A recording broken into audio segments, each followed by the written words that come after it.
لقد من الله على المؤمنين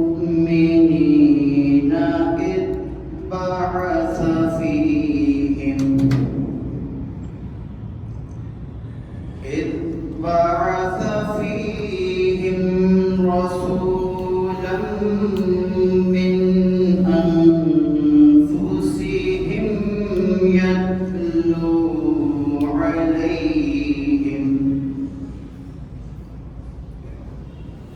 يتلو عليهم آياته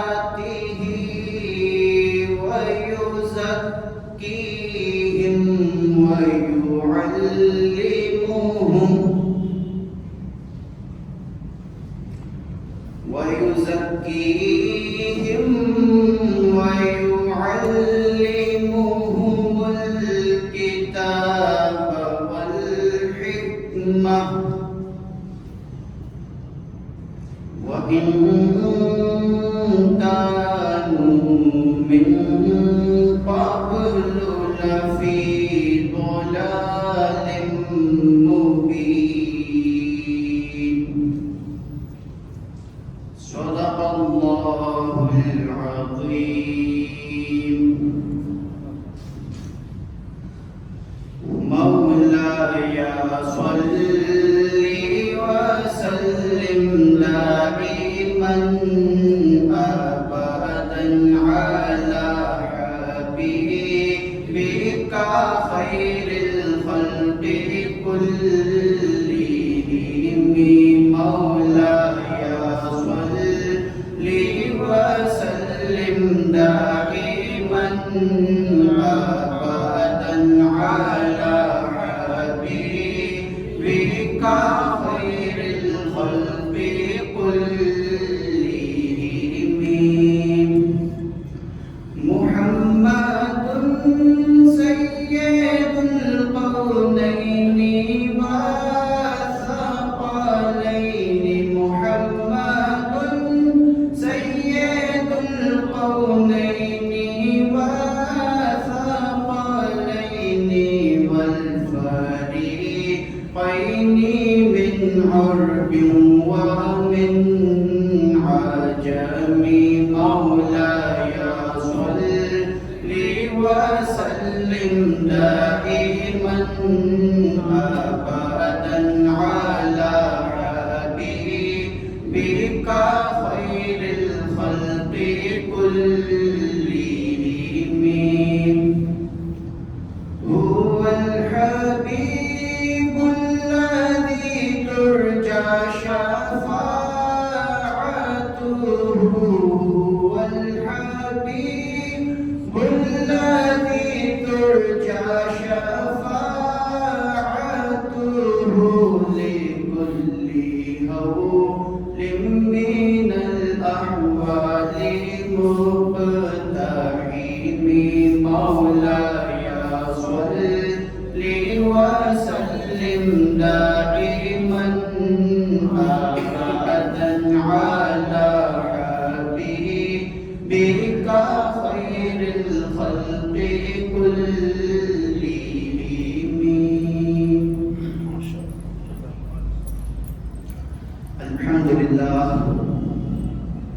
الحمد لله الذي وكفى وسلام على عباده الذين اصطفى وعلى آلك وأصحابك أجمعين. أما بعد فأعوذ بالله من الشيطان الرجيم. بسم الله الرحمن الرحيم. قال الله تبارك وتعالى في القرآن العظيم: ألف لام را كتاب أنزلناه إليك لتخرج الناس من الظلمات إلى النور بإذن ربهم. صدق الله العلي العظيم وصدق رسوله النبي الأمين الكريم ونحن على ذلك لمن الشاهدين والشاكرين والحمد لله رب العالمين. محبت سے سب ایک مرتبہ درود و سلام پڑھیے اللهم صل على سيدنا ومولانا محمد وعلى آل سيدنا ومولانا محمد وبارك وسلم. بعد از حمد و صلات، آج کا موضوع نہایت ہی اہمیت کا حامل ہے، کیونکہ آج کا موضوع کا نام ہے 1400 سال پہلے کا قرآن اور آج کی جدید سائنس. اللہ تبارک و تعالی نے قرآن مجید فرقان حمید میں 1400 سال پہلے ہی انسان کو ہر چیز کے بارے میں آگاہ فرما دیا اور قرآن کے بارے میں فرمایا کتاب انزلناہ الیک لتخرج الناس من الظلمات الى النور باذن ربهم.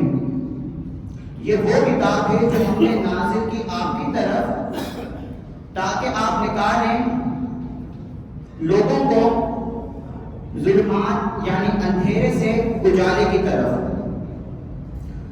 اب اہل علم کے لیے غور کرنے والی بات یہ ہے کہ ظلمات کا جو صیغہ استعمال کیا گیا ہے وہ جمع کا صیغہ ہے اور نور کا جو صیغہ ہے وہ واحد کا صیغہ ہے.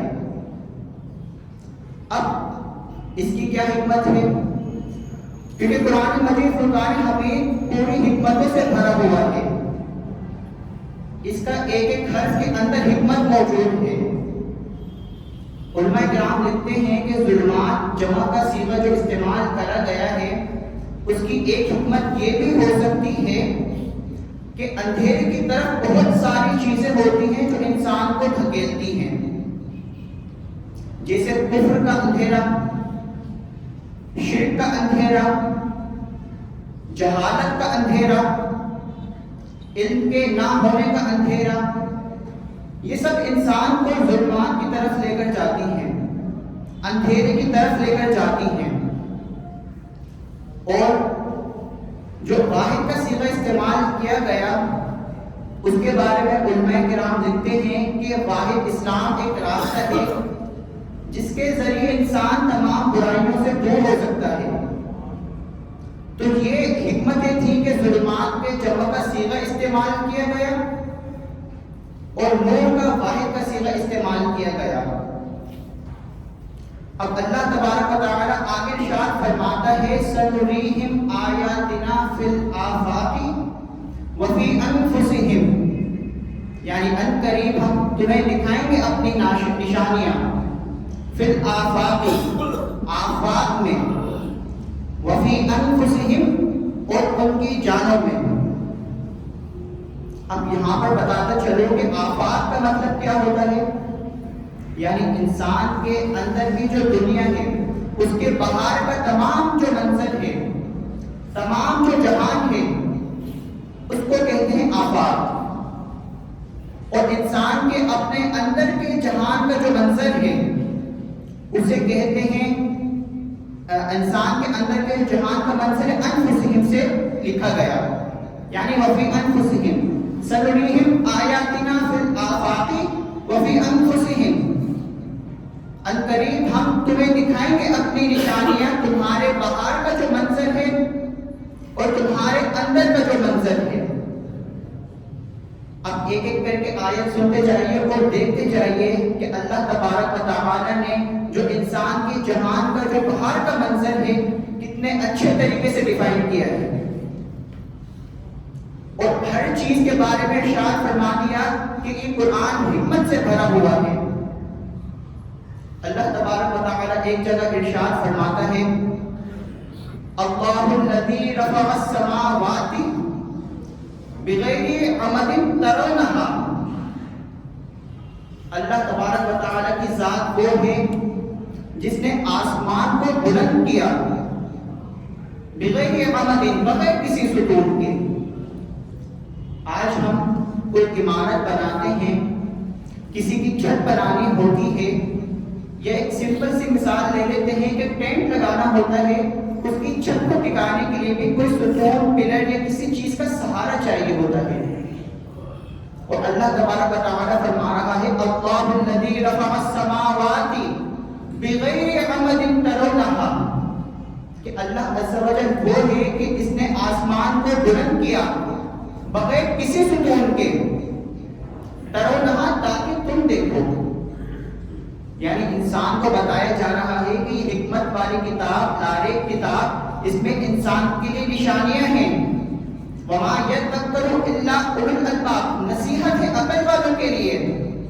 تو مسلمان ان چیزوں کو پڑھتا جائے اور اپنے رب کے قریب ہوتا جائے. فرمایا ہم نے آسمان کو بلند کیا بغیر ستون کے. پھر اس کی زینت، اس کی بیوٹی بیان کرتا ہے اللہ تبارک و تعالیٰ. ارشاد فرماتا ہے انا زینا السماء الدنیا بزینۃ للکواکب، بے شک یہ جو آسمان ہے، انا زینا السماء الدنیا، یہ جو آسمان ہے زمین کے قریب ترین. میں نے آپ کو بتایا کہ قرآن کی حکمت بھری پڑی ہے. تو زمین کے قریب ترین آسمان سے پتہ چلا کہ اس کے علاوہ اور آسمان موجود ہیں. پھر اس جو زمین کے قریب ترین آسمان ہے انا زینا السماء الدنیا بزینۃ للکواکب، اسے ستاروں سے سنگار سے آراستہ کر دیا. یعنی آسمان کو پھیلایا اور اس کی بیوٹی کو ڈیفائن کرتے ہوئے فرمایا انا زینا السماء الدنیا بزینۃ للکواکب، کہ ہم نے ستاروں سے اس آسمان کو آراستہ کر دیا. اب آپ دیکھیے کہ ایک سفید چادر لیجئے اور اس کے اوپر رنگ برنگے موتی ڈال دیے جائیں تو کتنی خوبصورت لگتی ہے، اس کی زینت دوبارہ ہو جاتی ہے، اچھی لگتی ہے. اور علماء کرام لکھتے ہیں کہ بہت ساری چیزیں ایسی ہیں کہ جب ان کے حسن کو دیکھا جاتا ہے تو انسان تھکتا نہیں ہے. انہی چیزوں میں سے ایک آسمان بھی وہ چیز ہے کہ انسان اس کو دیکھتا رہتا ہے تو وہ کبھی تھکتا نہیں ہے، بلکہ مسرت ہوتی ہے، اس سے خوشی فیل ہوتی ہے، پلیزر فیل کرتا ہے. اب آپ نے دیکھا کہ آسمان کو کھڑا کیا بغیر ستون کے، پھر اس کی زینت کے لیے اس میں آسمان میں تارے لگائے. پھر آگے ارشاد فرماتا ہے وَالْأَرْضَ فَرَشْنَاهَا فَنِعْمَ الْمَاهِدُونَ، ہم نے زمین کو بچھونا بنا دیا، فرش بنا دیا. اب فرش کیسا بنایا کہ اس قدر وسیع زمین ہے اور دیکھنے میں گول ہے، اوول شیپ ہے، جوبس کی شیپ ہے. لیکن جب انسان اس پر چلنا شروع کرتا ہے حتیٰ کہ پوری زمین کا سفر بھی کر لے، وہ اسے ایک فرش کی مانند پاتا ہے، ایک اسٹریٹ پاتا ہے. کبھی ایسا نہیں ہوتا کہ ایک دم سے گر جائے، اٹھ جائے، آگے پیچھے ہو جائے، نہیں، توازن کے ساتھ اس پر چلتا رہتا ہے. پھر اس زمین کو جو فرش بنایا گیا اس قدر سخت بھی بنایا کہ لوہے کی مانند کہ انسان چل بھی نہ سکے اس پر، اور نہ پانی کی طرح بنایا کہ مخلوق اس کے اندر ڈوب جائے. وَالْأَرْضَ فَرَشْنَاهَا، اس زمین کو فرش بنا دیا. فَنِعْمَ الْمَاهِدُونَ، اب اس کو اگر زمین کو ہم دیکھیں اس کا کوئی ٹیسٹ ہمیں سمجھ نہیں آتا کہ انسان کو مٹی اٹھائے چکھے تو اسے تو ذائقہ محسوس ہو، اور اس کا کوئی خاص اچھا رنگ بھی نہیں کہ انسان دیکھے تو اس کی طرف راغب ہو، بلکہ ایک ایسا ہوتا ہے کہ اگر انسان ذرا سی مٹی چکھ بھی لے تو اس کا ٹیسٹ خراب ہو جاتا ہے، اس کے دماغ کو جو سگنلز جاتے ہیں اسے اچھا فیل نہیں ہوتا. لیکن اسی زمین کے اندر سے ایک پھل بھی نکلتا ہے، سبزی بھی نکلتی ہے. پھر اس پھل کو آپ دیکھتے ہیں اس کی ایک بیوٹیفل شیپ ہوتی ہے، ایک خاص اس کے فیچرز ہوتے ہیں، خاص اس کا کلر ہوتا ہے، خاص اس کا ٹیسٹ ہوتا ہے. پھر اس پھل کے اندر پردے ہوتے ہیں. تو یہ کون ہے؟ اللہ عز و جل ہی کی ذات ہے جس نے اتنے خوبصورت احسن طریقے سے اس زمین کو ہمارے لیے فرش بنا دیا اور اس میں سے غذائیت ہمارے لیے پیدا فرمائی. یہ اللہ عز و جل ہی کی ذات ہے. پھر آگے فرمایا وَالْجِبَالَ أَوْتَادًا،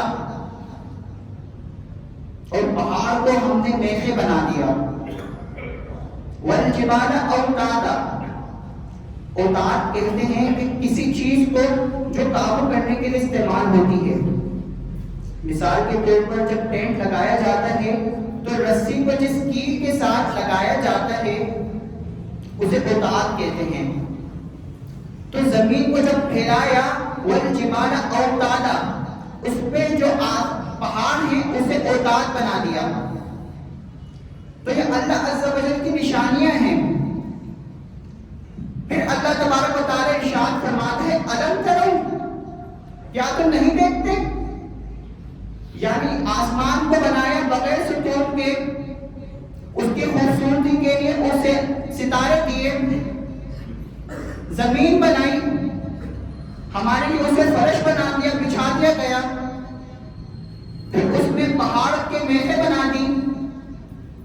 پھر فرماتے الم ترو، کیا نہیں دیکھتے؟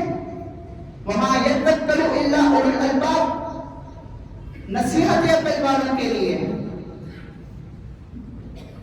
اب آج کل ہم اپنے آپ کو ہی دیکھ لیں کہ مسلسل گناہ کرتے رہتے ہیں، اپنے رب کے بارے میں سوچتے ہی نہیں کہ کیا ہو گیا ہے ہمیں.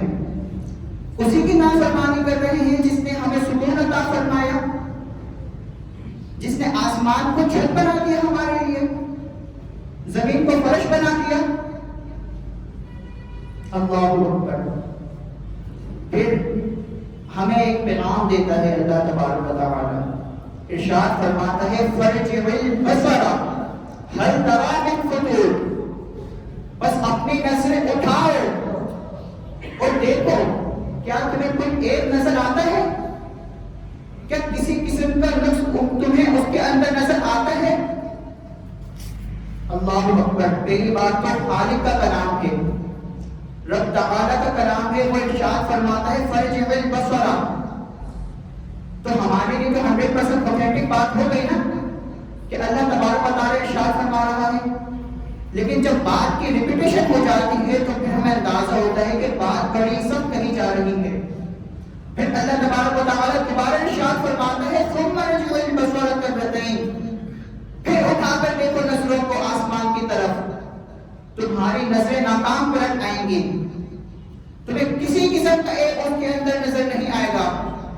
فرجع البصر هل تری من فطور ثم ارجع البصر کرتین.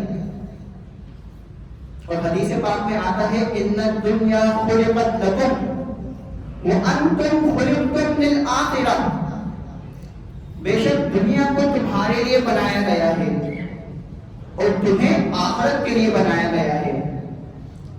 تو ہمارا جو مقصد ہے ہمیں اسی پہ فوکس کرنا چاہیے نا. اقبال نے بھی کہا تھا نا، نہ تو زمین کے لیے ہے نہ آسمان کے لیے، جہاں ہے تیرے لیے تو نہیں جہاں کے لیے. اور حدیث میں فرمایا گیا ان الدنیا خلقت لکم وانتم خلقتم للآخرہ، بے شک دنیا کو تمہارے لیے بنایا گیا اور تمہیں آخرت کے لیے بنایا گیا ہے. اب ہم غور و فکر کریں کہ مسلمان ہمیں ہو کیا گیا ہے، کس ڈائریکشن میں ہم موو کر رہے ہیں. انگریز کی تھیوریز کو تو نظر کرتے ہیں کہ ڈاروین نے کیا تھیوری پیش کی، حالانکہ اس کا سائنس سے کوئی تعلق نہیں ہے، بس ایک ہائپوتھیسس تھی، تھیوری تھی، نہ وہ ایکسپیریمنٹلی پروف ہے. کوئی سینس میں آنے والی بات ہے کہ جانور کو انسان سے ملا دیا جاتا ہے، پھر انسان کو جانور سے ملا دیا جاتا ہے، اسے ارتقاء ایوولوشن کا نام دے دیا جاتا ہے.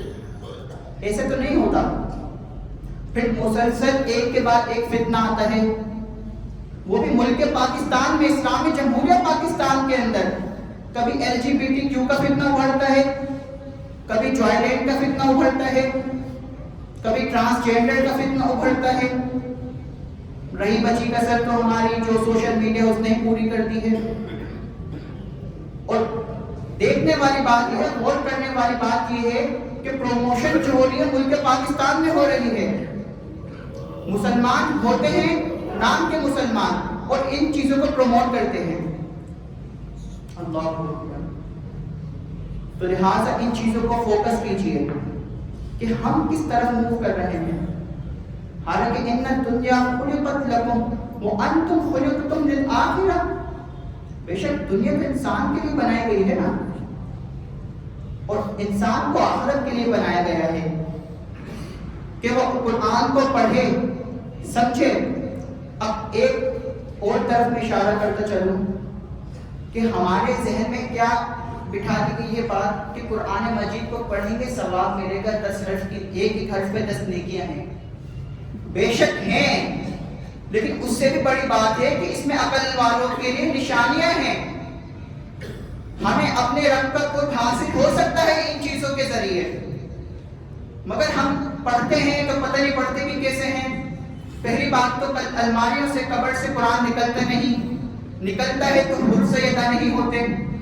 حرف ادا صحیح ہو جائے تو صرف نیت یہ ہے کہ نیکیاں ملے گی، سمجھ تو کچھ آنا نہیں.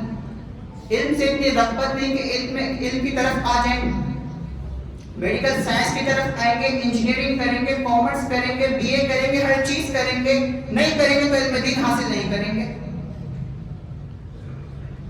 چونکہ آج کا موضوع یہ ہے کہ قرآن اور سائنس، تو سائنس کے روح سے اب آپ دیکھیے کہ پہلے تو اللہ تبارک و تعالی نے ارشاد فرمایا سنریہم آیاتنا فی الآفاق، کہ ان قریب ہم تمہیں اپنی نشانیاں دکھائیں گے آفاق میں، یعنی انسان کے اندر کے جہان کا جو منظر ہے اس کو بھی دکھائیں گے اور انسان کے باہر کے جہان کا جو منظر ہے وہ بھی دکھائیں گے. آفاق کے بارے میں اس کے ریلیٹڈ گفتگو میں نے آپ کے سامنے فرمائی کہ کس طریقے سے اللہ نے آسمان بنایا، ستارے لگائے اور زمین کو بچھوٹا بنا دیا، پھر اس کے ساتھ ساتھ اس میں میخیں بنائی. اب وفی انفسہم، انسان کے اپنے اندر کے جہان کا جو منظر ہے اس سے بھی ہم تمہیں نشانیاں دکھائیں گے. اب اس کی نشانی میں آپ کے سامنے وقت کم ہے، تھوڑا بیان کرتا ہوں چلو، کہ آپ کے سامنے سراؤنڈنگ موجود ہے، آب و ہوا موجود ہے. تو آپ دیکھتے ہیں کہ ہوا جو ہے مکسچر آف گیسز ہوتی ہے، گیشیس مکسچر ہوتا ہے، اس کے اندر کئی ساری گیسز موجود ہیں، ڈفرینٹ پرسنٹیجز موجود ہیں کہ آکسیجن کا یہ ہے، نائٹروجن کا یہ ہے، ڈفرینٹ اس کی پرسنٹیجز موجود ہیں. اب ہم دیکھتے ہیں کہ جو آکسیجن ہے، مولیکیولز، آکسیجن کے مولیکیول جو آپ آنکھ سے نظر بھی نہیں آ سکتے. اب کتنے خوبصورت طریقے سے میں آپ کو بتاتا ہوں کہ خون کے اندر شامل ہوتا ہے. اور ان باتوں کا خلاصہ اور مقصد صرف ایک ہے کہ اپنے رب سے جڑو. جب انسان کے اللہ کے حضور کھڑے ہو تو انسان یہ سوچے کہ میرا رب وہ ہے جو آکسیجن کا مولیکیول نظر بھی نہیں آتا، وہ کس طریقے سے خون میں شامل ہوتا ہے، کس طریقے سے ہمارے برین کو آکسیجن ملتی ہے، ہم سروائیو کرتے ہیں. اب آکسیجن کا مولیکیول ہمارے ایکسٹرنل نوسٹرلز جو ہمیں ناک نظر آتی ہے اس کے ذریعے جاتا ہے، لینگز میں جاتا ہے. یہاں پر جو اہل علم ہے، میڈیکل سے تھوڑا جن کا تعلق ہے، وہ میری بات کو سمجھ رہے ہوں گے کہ جب ہم سانس لیتے ہیں آکسیجن کا مولیکیول جاتا ہے لینگز میں، پھر وہ ٹریول کرتا ہوا ٹریکیا میں جاتا ہے، پھر اس کی فردر ڈویژن ہوتی ہے برونکائی میں جو کہ پھیپھڑوں میں لنگز کے اندر کھلتی ہے، پھر اس کے بعد فردر ڈویژن ہوتی ہے برونکیولز میں، پھر آنے کے بعد چھوٹے چھوٹے تھیلی نما الویلائی موجود ہوتے ہیں. اب آکسیجن کا مولیکول کی جو جرنی ہے وہ دیکھیے کہ آکسیجن جو ہوا میں موجود ہے وہ کہاں سے کہاں جا رہی ہے. کہ اب آکسیجن الویلائی میں موجود ہوتی ہے، اس کے سراؤنڈنگ میں اس کے ارد گرد بلڈ ویسلز موجود ہوتی ہیں، کیپیلریز موجود ہوتی ہیں. اب وہ آکسیجن کا مولیکول ڈیفیوژن کے ذریعے ابھی ہوا میں تھا، راستے میں تھا، خون میں شامل نہیں ہوا تھا، پھر وہ خون میں شامل ہوتا ہے. خون میں مختلف بلڈ کے کمپوننٹس ہوتے ہیں، اس میں سے ایک کمپوننٹ ہے R B Cs, red blood cells. اس ریڈ بلڈ سیل کا ہیموگلوبن ہوتا ہے ایک کمپوننٹ. اس ہیموگلوبن کے ہیم کے پاس ایک آکسیجن کیرنگ کیپیسٹی ہوتی ہے. تو وہ آکسیجن جو باہر کی طرف موجود تھی اتنا لمبا سفر کر کے ہمارے خون میں شامل ہوتی ہے. پھر وہ خون جہاں پہ آکسیجن ڈپرائیو ٹیشوز ہوتے ہیں وہاں تک پہنچائی جاتی ہے، انسان کے دماغ کو پہنچائی جاتی ہے. پھر انسان سروائیو کرتا ہے، سوچنے کے کام آتا ہے، کچھ سوچتا ہے، پھر اس کے نیورونز کو طاقت ملتی ہے. ادروائز اگر آکسیجن نہ ملے آپ کا کتنا ٹائم سہ سکتے ہیں؟ جب دل کی موومنٹ سے ہارٹ کی جو موومنٹ ہے وہ ختم ہو جائے گی، انسان ڈیتھ ہو جائے گا. انسان کی ڈیتھ ہو جائے گی اور جینیٹک جو مٹیریل ہوتا ہے سیل کے اندر وہ ڈیتھ ہو جائے گا، حرکت ختم ہو جائے گی۔ کبھی سوچا ان باتوں پہ کہ رب تعالیٰ تو وہ ہے کہ آکسیجن کے مالیکیول کو اتنا لمبا ٹریول کرواتا ہے، خون میں شامل کرواتا ہے اور پھر ہم سروائیو کرتے ہیں۔ اور یہ تو ایک نشانی تھی، اسی کے ساتھ نظام ہاضمہ ڈائجسٹو سسٹم کو فوکس کیجئے تو کتنے آسان طریقے سے ہم کھاتے ہیں، ایسوفیگس تک ہمارا کھانا جاتا ہے، پھر کھانے کے ڈائجسٹو انزائمز ہوتے ہیں وہ اس پہ کام کرتے ہیں، اور کتنے خوبصورت طریقے سے لیور ہمارے کو بائل جوس دیتا ہے، ہمارے ڈوڈینم میں دے دیتا ہے، انٹسٹائن میں پہنچ جاتا ہے، پھر کھانا ہضم ہوتا ہے۔ اسی طریقے سے جب بلڈ فلٹریشن کی بات ہوتی ہے تو کڈنی کتنا اچھا کام کرتی ہے، کتنا اچھا ایکسکریٹری سسٹم موجود ہے، پھر ایک تولیدی نظام ریپروڈکٹیو سسٹم موجود ہے کہ انسان کی عقل میں بھی بات نہیں آتی، اور اس کے بارے میں بھی قرآن مجید فرقان حمید میں ایمبریولوجی کو، ڈیولپمنٹل بایولوجی کو ایکسپلین کیا گیا ہے۔ آپ کو سمجھ آ رہی ہے باتیں، فکری گفتگو کی جا رہی ہے؟ تو یہ فوکس کیا کیجئے کہ اللہ تبارک و تعالیٰ نے کتنے اچھے طریقے سے سائنس کو بھی قرآن مجید فرقان حمید میں بیان فرمایا ہے، اور آج ہم صرف بکس تو پڑھ لیتے ہیں، کبھی کمپیریٹیو اسٹڈی کرنے کا سوچا ہے ہم نے کہ اتنی موٹی موٹی میڈیکل کی کتابیں پڑھ لیں گے، دوسری کتابیں پڑھ لیں گے، اور قرآن کی خاص بات تو یہ ہے کہ جس فیلڈ سے بھی بندے کا تعلق ہو اسے ایسا ہی لگتا ہے کہ یہ ہمارے بارے میں بیان کر رہا ہے۔ کتنی فصاحت و بلاغت اس کے اندر موجود ہے۔ کبھی کمپیریٹیو اسٹڈی کری ہم نے؟ لہٰذا اب ہمیں علم کی طرف آنا ہے، جو ہماری کھوئی ہوئی عظمت ہے واپس آ سکتی ہے اگر ہم علم کی طرف واپس آئیں۔ علم کی طرف مسلمانوں آؤ، خاص طور پر جو نوجوان طبقہ مجھے سن رہا ہے، علم کی طرف آؤ، اسی میں ہماری برکتیں ہیں، اسی میں ہماری عزت ہے۔ قرآن کی طرف آؤ، حدیث کی طرف آؤ۔ وہ پہلے کا دور تھا کہ جب علماء کرام کے ساتھ ساتھ عام مسلمان بھی ان کی محفلوں میں بیٹھا کرتا تھا، اسے استفادہ حاصل کیا کرتا تھا۔ علماء کرام قرآن و حدیث سے ان کو تفسیریں بتایا کرتے تھے۔ آج کل ہمارے نظریات کی سمجھ نہیں آتے، جو بیسک کانسیپٹس ہوتے ہیں اسلام کے بارے میں، اس کے بارے میں آگے سوال کی جا رہے ہوتے ہیں کہ حضرت صاحب کے وضو کا مسائل بتا دیں، کہ غسل کا مسائل بتا دیں۔ اللہ اکبر، ہمیں تو اس طرف آنا چاہیے تھا کہ حدیث لے کر آتے کہ اس کے بارے میں ہمیں بتائیے۔ بس علماء کا خاص طبقہ رہ گیا ہے اب، جن کے ہاتھ میں قرآن اور حدیث ہوتی ہے، صحائح ستہ کی کتابیں موجود ہوتی ہیں، تو عام مسلمان کو دیکھیں تو اس کا تو تعلق ہی نہیں ہے نا کتابوں سے۔ اس میں ہم بھی شامل ہیں، صرف آپ لوگوں کو ٹون کرنا مقصد نہیں ہے، لیکن یہ ہے کہ انسان یہاں سے جب اٹھے تو فکر لے کر جائیے کہ اللہ تبارک و تعالیٰ نے ہمیں قرآن مجید فرقان حمید کی اتنی عظیم بڑی دولت سے نوازا، تو ہم اس کا تحقیقی مطالعہ کریں، عربی بھی پڑھیں، اس کے ساتھ اس کا ترجمہ بھی پڑھیں، اور قرآن کو سمجھیں کہ اس کے جو پیرامیٹرز ہیں، اس کے جو پیراڈائمز موجود ہیں، اس کے اندر کیا بیان فرمایا جا رہا ہے، تاکہ ہم اللہ تبارک و تعالیٰ کے مزید قریب ہوتے چلے جائیں۔ اللہ تبارک و تعالیٰ سے دعا ہے کہ جو کچھ سنا سمجھا اس پر عمل کرنے کی توفیق عطا فرمائے، اور ہمیں بک ریڈنگ کی ہیبٹ، پڑھنے کی توفیق عطا فرمائے، کتابوں کا ہمیں قربت نصیب فرمائے۔ اعلان کرتا چلوں آخری یہ کہ میرے مینٹور، میرے اسپریچول فادر، میرے ٹیچر علامہ ارشاد صاحب عمرے کے لیے روانہ ہو چکے ہیں، تو آپ لوگ ان کے لیے دعا فرمائیے گا کہ خیر و عافیت کے ساتھ پہنچ جائیں اور واپس اپنے عزیز آ جائیں۔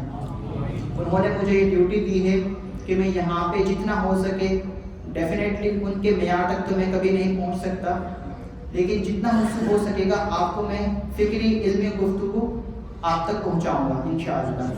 اللہ تعالیٰ سے دعا ہے کہ جو کچھ سنا سمجھا اس پر عمل کرنے کی توفیق عطا فرمائے۔ وما علینا الا البلاغ۔ جمعے کی نماز کے بعد نماز جنازہ ادا کیا جائے گا۔